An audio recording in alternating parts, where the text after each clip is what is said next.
So up to this point, we've talked about some basic numbers and some of the rules. We talked about absolute value. We talked about fractions. We've talked about how you could turn mixed numbers into fractions, decimals into fractions, and the opposite as well. And how to use long division, and we have terminating and repeating decimals. Now, did you know though that people discovered that there was another set of numbers, and these are numbers that cannot be terminated or repeated? But how did we come into this discovery? So it's important for us to understand the basics of this discovery. And we're going to dedicate a new section called irrational numbers. So the idea of irrational numbers came from the idea of squares and square roots.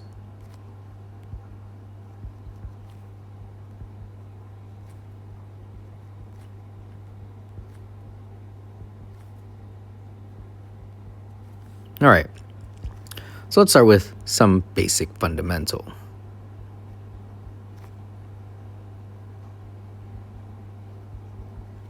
Squares have 4 sides. What, right? They have 4 sides. We actually kind of know this. Now, you can calculate the area of a square.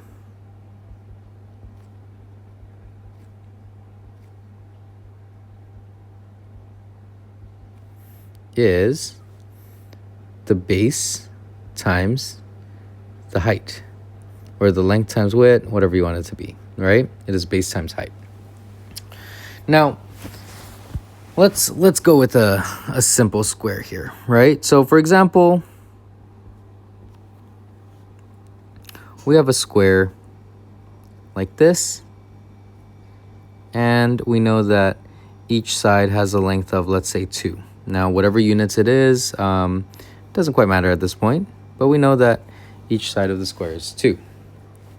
Now, to calculate the area of the square, you're going to need to take, one of those sides, and you multiply it by another one of those sides, a perpendicular side to it. So I have 2 times 2. So to find the area, I will do area is equal to base times height, which is 2 times 2. And I'm left with 4. So the inside here is 4. All right, not too bad. But now we can go the other way. So what if you're given the inside, like the area of a square? So if you're given the area of the square, we have this trick that we call a square root.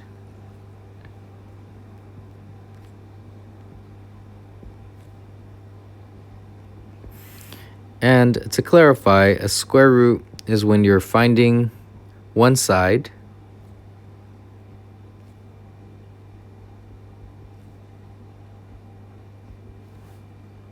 of a square. So it's kind of like the opposite of finding the area of a square. Now this time you're just going to try to find one side. So let's go with an example. Now we have a square. And the square has an area of 4. So this time I'm given the 4, and my question is, what are these sides going to be? Well, I know already from the previous question that it has to be, right, because they're both equal sides, so it has to be 2.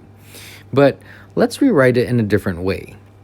So some mathematicians decided that they can write this with this symbol right here. I'm going to write symbol for square root.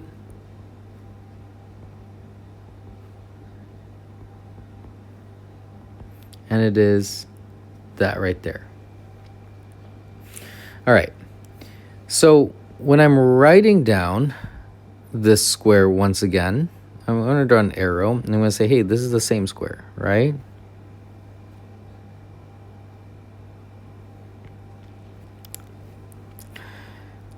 I had the number 4 here. So now I know that each side, so the trick is we use this symbol and we say, okay, so the square root of the circle is going to be whatever this area is. So if this is a 4, then this side is going to be the square root of 4. And this side will also be the square root of 4. All right? And so I know that the square root of 4, if I look at the previous question, well, the square root of 4 is the same as 2. So the square root of 4 is equal to 2, because I know that both of these sides have are the same, right? The two questions, the first question and the second question, they both have the same square root. So the square root of root 4 is equal to 2. And I could put a little square on my answer there.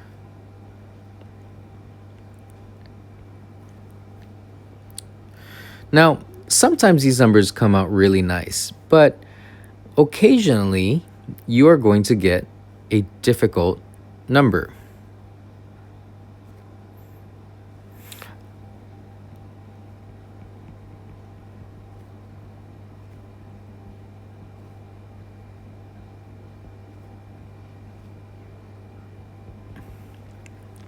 And we don't even have to go into huge square numbers to find these difficult numbers. Even if you go with a square that, let's say, has an area of 2, then we know that these sides right here are going to be the square root of 2.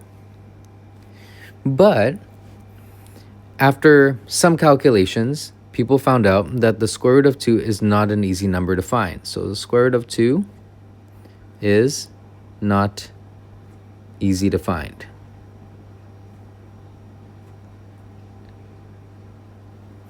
Because you have to get two numbers that can multiply with each other and make the number 2. Now, if we use our basic numbers, we can try brute forcing it and guessing, right? We can try. What if each side was 1? Well, the problem is you get 1 times 1, because you would think, oh, 1 plus 1, right? Actually, no, it's multiply. So 1 times 1 is 1. So a square that has sides of 1 will have an area of 1. But what if I tried the number 2? It's got to be somewhere there, right? 2 times 2.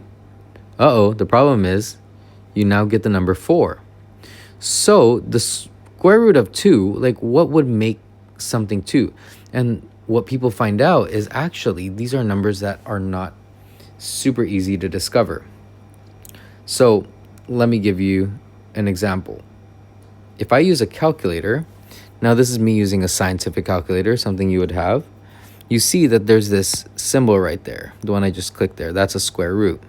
So I want to find out what that square root of 2 is, so I know what that side is. And after some complex calculations, my calculator will figure it out. Ooh, it is 1.1. It was 1.41421, blah, blah, blah. So the square root of 2 is equal to 1.414 ... Not an easy number to find. All right, so how do we predict square roots? There are two ways to predict square roots, okay?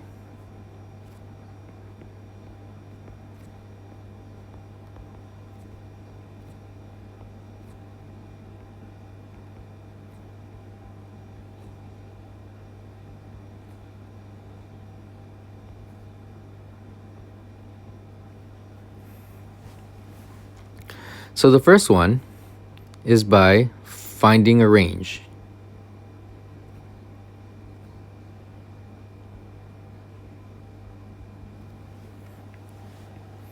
So let's say you want to find out what that square root is.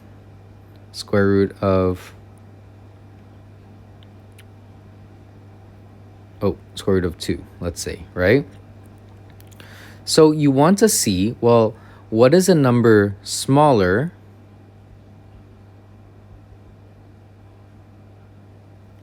And what is a number bigger?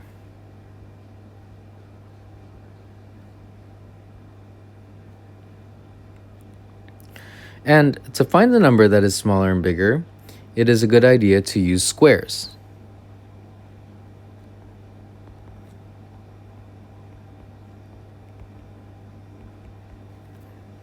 So, and I'll add an exclamation point there. So how do you use these squares? Well, remember that to find a square, you just simply multiply a number by the number. So if there's a side that is square root of 2, what you can actually do is do square root of 2 times the square root of 2. Now, the rule that you can use here is that the roots, if you multiply two numbers that have the same roots, that root sign will actually disappear. So then you are going to be left with just 2. That's your first step. Now, we're going to find a smaller and a bigger number. And the way that we're going to do this is you could think of, well, what are some numbers that are smaller and bigger than 2 that you could divide by itself? So for example, we already did a few squares here, so we can kind of see the answer here. But a square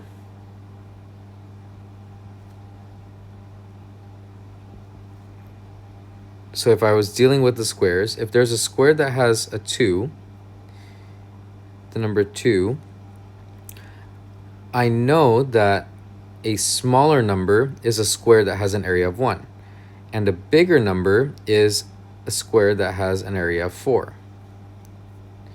So if I square root everything, I have the square root of 1 is less than the square root of 2, which is less than the square root of 4. So think about it this way, right? What I'm saying here really is I have 3 different squares. I have a square that has an area of 1, a square that has an area of 2, and a square that has an area of 4. Now I know that for the 1, both these sides are going to be 1, right? So they're root 1 or they are 1. I know that the 4 square is going to be 2 times 2, or it's root 4 by root 4. So now, unfortunately for the 2, I can't get a good number there because I can't put any number that's nice between 1 and 2, but I could put the square root of 2 for both of these. So what I'm saying is, I'm saying that if this square is less than the second square, and that is less than this square, that means 1 is less than 2 is less than 4, then also I could say that the sides, I'm going to use red for this, right? This side right here is root 1, which is also 1. It will also be smaller than the 2, or let's underline that, which is root 2 right here. And that is going to be smaller than root 4, which is 2 right here, right? Because think about it. If the square is smaller, that means the side is also going to be smaller. Like the line that makes that square is also going to be smaller. So now I can convert these into proper numbers. The square root of 1 is going to be 1. Now I can't do anything with the root 2, so I'm going to leave it there. And that is going to be the square root of 4, which is 2. So what I'm doing here is I just want to make sure that these two numbers are nice numbers.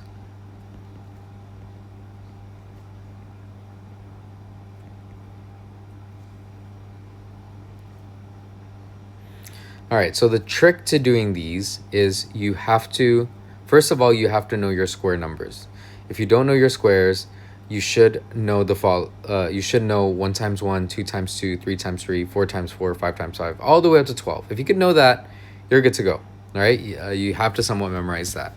And I could help you out with that through some activities as well. So let me know if you have any questions on that. So that's the first one. It's finding a range, right? So you find the smaller and bigger number, you use the squares to figure it out, and voila. This is what your answer will look like if you are asked to use a range of numbers. But there is another simpler way, and that is, get ready for this, use a calculator. Now, let's be very clear. You have to know how to do both. You can't just use a calculator all the time. But once you use a calculator and you find that number, usually you will be asked to put it on a number line or to compare that number. Okay, so when you are using a calculator, find one of these buttons.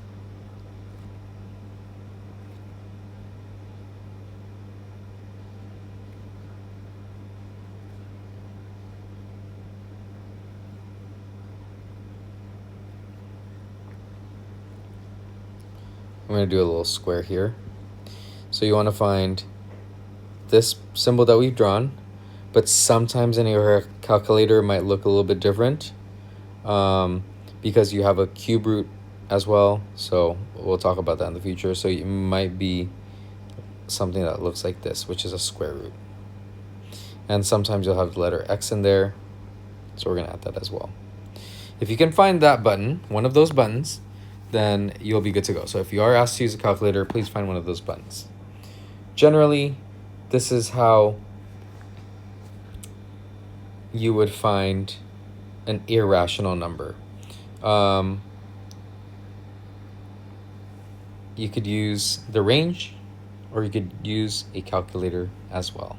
So we will leave it off here.